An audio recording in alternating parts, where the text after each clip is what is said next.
സബ്സ്ക്രിപ്ഷനെ കുറിച്ച് രേണുസുതി ഒരു എക്സ്പ്ലനേഷൻ വീഡിയോ ചെയ്തിട്ടുണ്ടായിരുന്നു. അതായത് കിച്ചുവിനോട് ചാറ്റ് ചെയ്യുന്ന ഒരു സ്ക്രീൻഷോട്ട് കാണിച്ചിട്ട് അത് പച്ചക്കള്ളമാണെന്ന് ഈ അവസ്ഥയിൽ പറയുന്നില്ല, എങ്കിലും അത് മിസ്ലീഡ് ചെയ്യിക്കുന്ന ഒരു വീഡിയോ ആണ്. ഞാനത് എക്സ്പ്ലെയിൻ ചെയ്ത് പറയാം. അതിനു മുന്നേ എനിക്കറിയാം ഈ വീഡിയോയുടെ താഴെ നെഗറ്റീവ് കോമൻ്റ് ആയിരിക്കുന്നു, പക്ഷേ ഈ വീഡിയോ അവസാനം വരെ കേട്ട് കഴിഞ്ഞാൽ ഞാൻ ഉദ്ദേശിക്കുന്ന കാര്യം നിങ്ങൾക്ക് മനസ്സിലാകത്തുള്ളൂ. അതുകൊണ്ട് മാക്സിമം ഞാൻ ഇന്നുവരെ ഒരു വീഡിയോയിലും ഇങ്ങനെ അവസാനം വരെ കാണണം എന്നൊന്നും പറയാറില്ല. അതുപോലെ സബ്സ്ക്രൈബ് ചെയ്യുക, ലൈക്ക് ചെയ്യുക എന്നൊക്കെ വളരെ റയറായിട്ടാണ് പറയുന്നത്. അപ്പം ഇങ്ങനെ ഞാൻ പറയുന്നതിൽ എന്തെങ്കിലും ഒരു കാരണമുണ്ടാവും. ഇനി അടുത്തെനിക്ക് പറയാനുള്ളത് രേണുസുതിയോടാണ്. ജീവിതത്തിൽ പല ഘട്ടങ്ങളിലും തോറ്റ് തല കുമ്പിട്ട് നിന്നൊരു സ്ത്രീയാണ്. അവരുടെ ഈ ഘട്ടത്തിലെങ്കിലും ക്യാൻസർ എന്ന് പറയുന്ന ഈ മാരക രോഗത്തോട് നിങ്ങൾ വിജയിച്ചു വരിക, നിങ്ങൾ വിജയിക്കും കേട്ടോ. അപ്പോൾ ആ ഒരു പ്രാർത്ഥനയുണ്ട്. അഭിപ്രായങ്ങളും അഭിപ്രായ വ്യത്യാസങ്ങളും ഒക്കെ ഉണ്ടാകും, പക്ഷേ മാനുഷികപരമായിട്ട് ചിന്തിച്ചു കഴിഞ്ഞാൽ ഇന്ന് അവർക്ക് എല്ലാവരുടെയും പ്രാർത്ഥന ആവശ്യമുണ്ട്. പക്ഷേ ഇന്ന് ഞാൻ സംസാരിക്കാൻ പോകുന്ന സബ്ജക്റ്റിനെ കുറിച്ച് ഞാൻ പറയുന്നത് കേട്ടിട്ട് ഇതാർക്കെങ്കിലും എതിരെ സംസാരിക്കുന്നതാണെന്നോ ആരെയും ചേർത്ത് നിർത്തുകയാണെന്നോ എന്നുള്ളൊരു മുൻവിധി ദയവ് ചെയ്ത് അരുതേ. വീഡിയോ കണ്ടു കഴിയുമ്പോൾ നിങ്ങൾക്ക് മനസ്സിലാവും.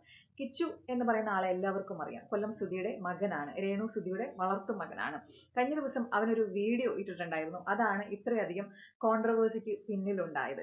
ആ ഒരു വീഡിയോ ഇടാൻ അവനെ ചൊറിഞ്ഞുകൊണ്ടൊരു വീഡിയോ ആദ്യം ഇട്ടത് രേണുസുതിയാണ്. അതായത് പുള്ളിക്കാരത്തി ഇപ്പോൾ ബെഡ്റിഡനാണ്. അപ്പോൾ അവിടെ കിടക്കയിൽ കിടന്നുകൊണ്ട് പുള്ളിക്കാരത്തി ഒരുപാട് കോണ്ടന്റുകൾ യൂട്യൂബിലൂടെ അപ്ലോഡ് ചെയ്യുന്നുണ്ട്.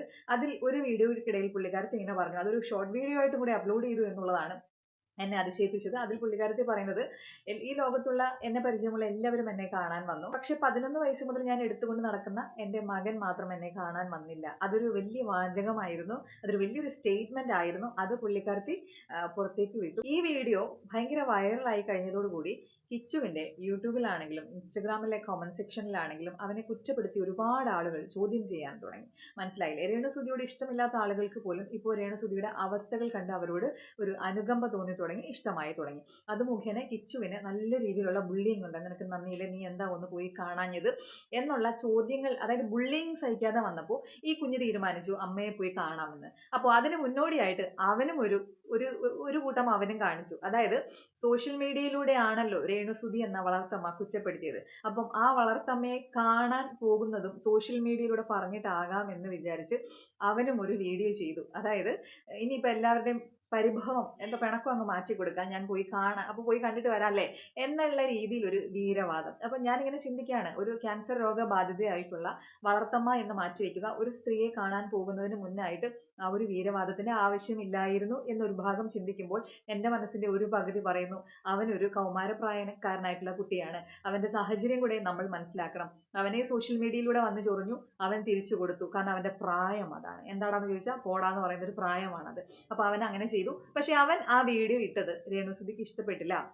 അതായത് താനാണ് ആദ്യം പോയി ചൊറിഞ്ഞത് എന്നുള്ള കാര്യം പുള്ളിക്കാരത്തി മനസ്സിലാക്കുന്നില്ല, ചുറ്റുമുള്ളവർ അത് മനസ്സിലാക്കി കൊടുക്കുന്നതുമില്ല. തന്നെയുമല്ല, മകൻ എന്തെങ്കിലും പറഞ്ഞിട്ടുണ്ടെങ്കിൽ അതുപോട്ടെ, അവൻ വന്ന് കണ്ടല്ലോ എന്ന് ബുദ്ധിയുള്ളവർക്ക് പറഞ്ഞു കൊടുക്കാം, ചുറ്റും നിൽക്കുന്നവർക്ക് പറഞ്ഞു കൊടുക്കാം, സ്വയം മനസ്സിലാക്കാം. പക്ഷെ അതിന് ബദലായിട്ട് രേണുസുതി മറ്റൊരു വീഡിയോ പോസ്റ്റ് ചെയ്യുകയാണ് ചെയ്തത്. അവിടെയാണ് ഒരു പിശകുള്ളതായിട്ട് എനിക്ക് തോന്നിയതും അതെനിക്ക് പറയണമെന്ന് തോന്നി. ഇത് കണ്ടിട്ടെങ്കിലും ഇവർ തമ്മിലുള്ള പോര് അവസാനിപ്പിക്കട്ടെ. ഒരു വളർത്തമ്മയും വളർത്ത് മകനും തമ്മിലുള്ള യുദ്ധം വളരെ പരിചിതമൊന്നുമല്ല നമുക്ക് മലയാളികൾക്ക്, അല്ലേ? എസ്പെഷ്യലി ഇവരെ പോലുള്ള ആളുകൾ ഒരുമയായിട്ട് പോയില്ലെങ്കിലും വഴക്ക് കൂടാതെ ഇരിക്കട്ടെ എന്നുള്ളൊരു ചിന്തയും എൻ്റെ ഉള്ളിലുണ്ട്.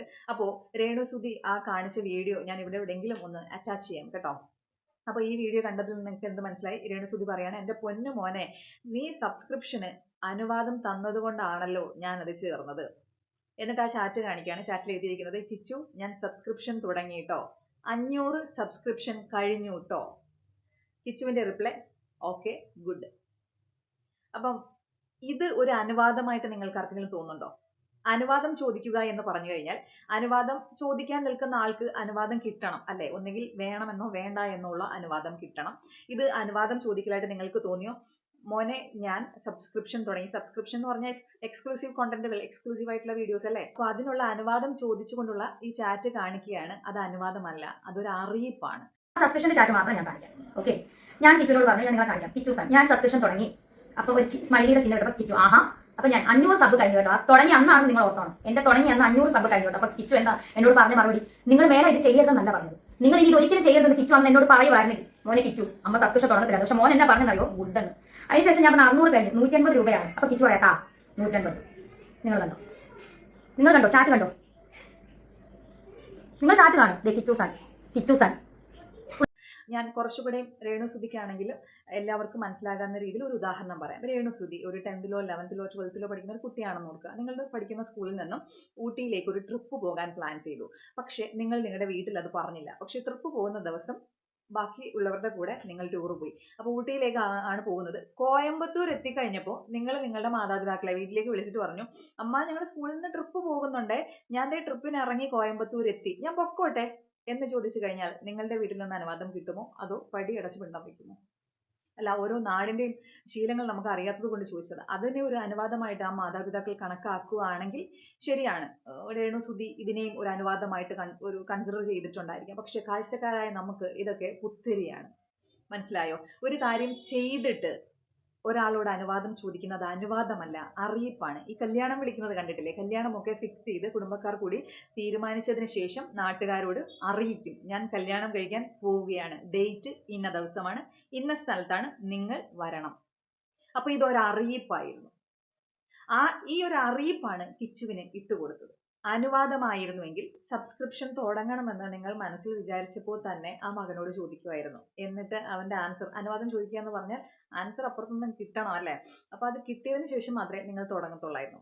ഇത് എങ്ങനെ പോയാലും ഞാൻ നേരത്തെ പറഞ്ഞ എക്സ്ക്ലൂസീവ് കോണ്ടൻസ് ആണ് ഇടാൻ പോകുന്നത്. നിങ്ങളെക്കുറിച്ചുള്ള അതായത് ഈ റൂമേഴ്സും കാര്യങ്ങളും സോഷ്യൽ മീഡിയ നിറഞ്ഞു നിൽക്കുന്ന വ്യക്തിയാണെന്നറിയാം. അപ്പോൾ സബ്സ്ക്രിപ്ഷനും കൂടെ തുടങ്ങിക്കഴിഞ്ഞാൽ എന്താണെന്നറിയാൻ ആളുകൾ സബ്സ്ക്രിപ്ഷൻ എടുക്കുമല്ലേ? അപ്പോൾ ഇത്രയും വലിയൊരു കാര്യമാണ് ചെയ്യാൻ പോകുന്നത്. അനുവാദം പോലെ ആയിരുന്നെങ്കിൽ അവനോട് ചോദിച്ച് അവൻ്റെ റിപ്ലൈ കിട്ടിയിട്ടേ നിങ്ങൾ തുടങ്ങത്തോളായിരുന്നു. ഇത് ആരോടും ചോദിക്കാതെ നിങ്ങൾ സബ്സ്ക്രിപ്ഷൻ തുടങ്ങി.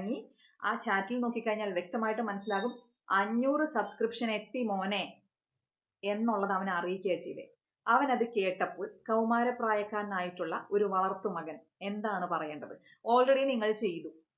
അവൻ ഇനി അതിനെ വേണ്ട അമ്മയെന്ന് പറഞ്ഞു കഴിഞ്ഞാൽ സബ്സ്ക്രിപ്ഷൻ നിങ്ങൾ വേണ്ടാന്ന് വെക്കുമോ? ഓൾറെഡി 500 സബ്സ്ക്രിപ്ഷൻ നിങ്ങൾക്ക് കയറി, നിങ്ങൾക്കതിനുള്ള റവന്യൂ കിട്ടി, ആ പൈസ നിങ്ങളുടെ അക്കൗണ്ടിൽ കയറി, അത് നിങ്ങൾ വേണ്ടാന്ന് വെക്കുമോ? അങ്ങനെയാണെങ്കിൽ സബ്സ്ക്രിപ്ഷൻ എടുത്ത ആളുകളെ ചീറ്റ് ചെയ്യുന്നത് പോലെയാകും. അപ്പോൾ ഒരിക്കലും ഇതിനെ ഒരു അനുവാദമായിട്ട് കാണാൻ പോലും പറ്റത്തില്ല. അതൊരു അറിയിപ്പായിരുന്നു. മോനെ അമ്മ സബ്സ്ക്രിപ്ഷൻ തുടങ്ങി എന്ന് അവരമ്മ അറിയിച്ചപ്പോൾ അവൻ നോ പറയാൻ പറ്റില്ല. കോമൺ സെൻസ് ഉള്ള ഒരു മകനാണെങ്കിലും ഒരു വ്യക്തിക്കാണെങ്കിലും അത് നോ പറയാൻ പറ്റത്തില്ല. ഓക്കെ ഗുഡ് എന്നേ അവൻ പറയാൻ പറ്റത്തുള്ളൂ.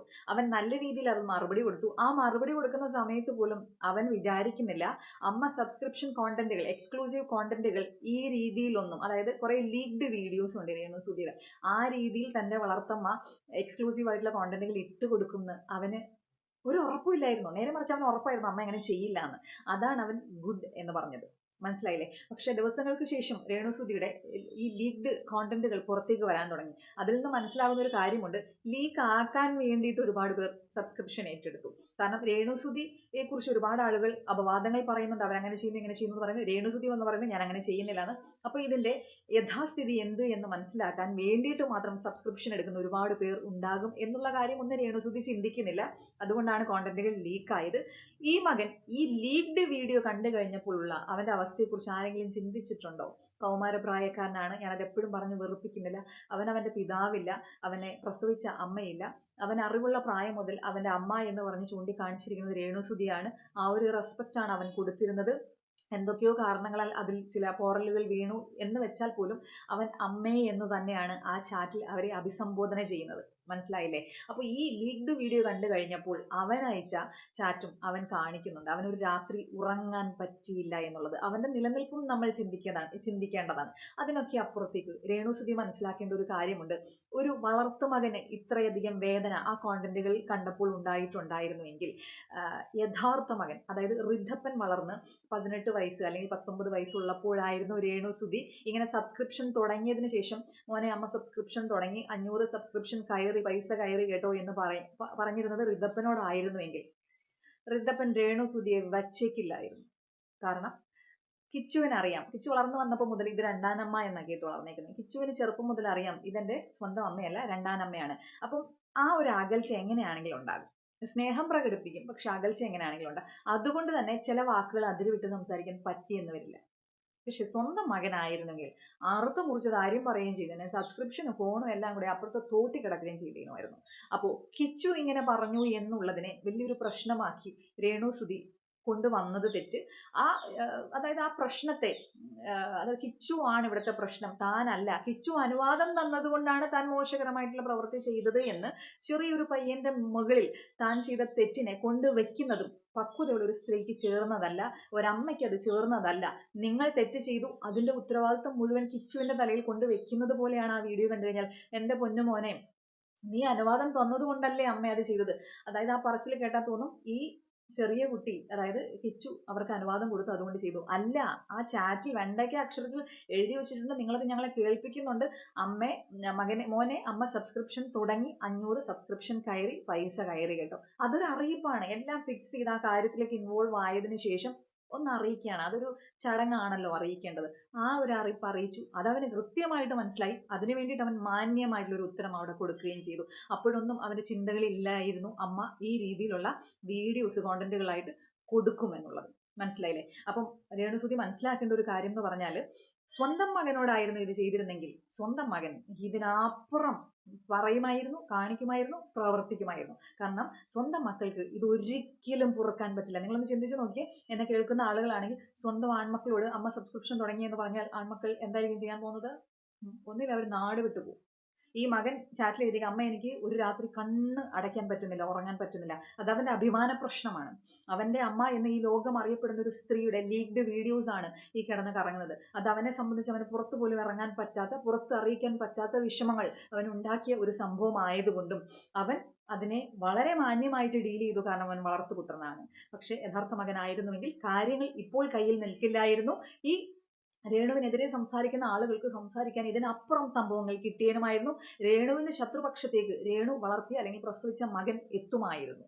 അപ്പോൾ കിച്ചു എന്നൊരാൾ ഇതിൽ തെറ്റ് ചെയ്തു എന്ന് കാണിക്കാൻ രേണുസുതി കഷ്ടപ്പെടുന്നത് കണ്ട് എനിക്ക് ഇങ്ങനൊരു വീഡിയോ ചെയ്യണമെന്ന് തോന്നി. പിന്നെ മറ്റൊരു കാര്യം ഞാൻ പറയാം. നമ്മൾ എന്ത് ആർഗ്യുമെൻറ്റ്സ് ആണെങ്കിലും, ഇനി ആരോടാണെങ്കിലും, ഇപ്പോൾ രണ്ടുപേർ തമ്മിലുള്ള വാക്കുതർക്കങ്ങളാണെങ്കിലും, മാക്സിമം സത്യങ്ങൾ സംസാരിച്ചൊരു വഴക്ക് ഉണ്ടാക്കി കഴിഞ്ഞാൽ അത് കൂടിപ്പോയാൽ 5-10 മിനിറ്റിനുള്ളിൽ അത് തീരും. അതല്ല, കള്ളങ്ങൾ ഇങ്ങനെ പറഞ്ഞ് വഴക്കുണ്ടാക്കുകയാണെങ്കിൽ ഓപ്പോസിറ്റ് നിൽക്കുന്ന ആൾ സത്യം അറിയുന്ന ആളാണെങ്കിൽ അയാൾക്ക് കത്തിക്കയറും. ആ വഴക്ക് ഇങ്ങനെ നീണ്ട് ഈ 10 മിനിറ്റ് കൊണ്ട് 15 മിനിറ്റ് കൊണ്ട് തീരേണ്ട വഴക്ക് ചിലപ്പോൾ 1 ദിവസം 2 ദിവസം ചിലപ്പം മണിക്കൂറുകൾ എടുത്തു എന്ന് വരും. മനസ്സിലായില്ലേ? അതാണ് കള്ളവും സത്യവും തമ്മിലുള്ള വ്യത്യാസം. വഴക്ക് കൂടുമ്പോഴാണെങ്കിലും ആ ഒരു ലോയലിറ്റി അല്ലെങ്കിൽ ആ ഒരു ജെനുവിനിറ്റി കീപ്പ് ചെയ്യുക. സത്യങ്ങൾ പറഞ്ഞുള്ള ആർഗ്യുമെന്റ്സ് ആണെങ്കിൽ അത് അവിടെ ഒരു അതിർവരമ്പുണ്ട്. അതൊരു ഇൻവിസിബിൾ ഡെഡ് ലൈനാണ്. അത് അവിടെ തീരും. ഈ കോൺട്രവേഴ്സി തീരാത്തത് എന്താണെന്ന് അറിയാമോ? രേണുസുതിക്കെതിരെ ഇപ്പോഴും ആളുകൾ നിൽക്കുന്ന എന്താണെന്ന് അറിയാമോ? ആളുകൾക്ക് അങ്ങോട്ട് കണക്ട് ചെയ്യാൻ പറ്റുന്നില്ല പല കാര്യങ്ങളും. നേരെ മറിച്ച്, മോനെ നീ എനിക്ക് അനുവാദം തന്നതുകൊണ്ടാ ഞാൻ ഈ ചീത്ത പരിപാടി കാണിച്ചതെന്ന് ഒരു കാര്യം പറയാതെ, അമ്മയ്ക്ക് അറിയില്ലായിരുന്നു മോനിത് ഇഷ്ടമല്ലായിരുന്നു എന്ന്. അറിഞ്ഞിരുന്നുവെങ്കിൽ അമ്മ ഒരിക്കലും ചെയ്യില്ലായിരുന്നു എന്ന് പറഞ്ഞാൽ മതിയായിരുന്നു.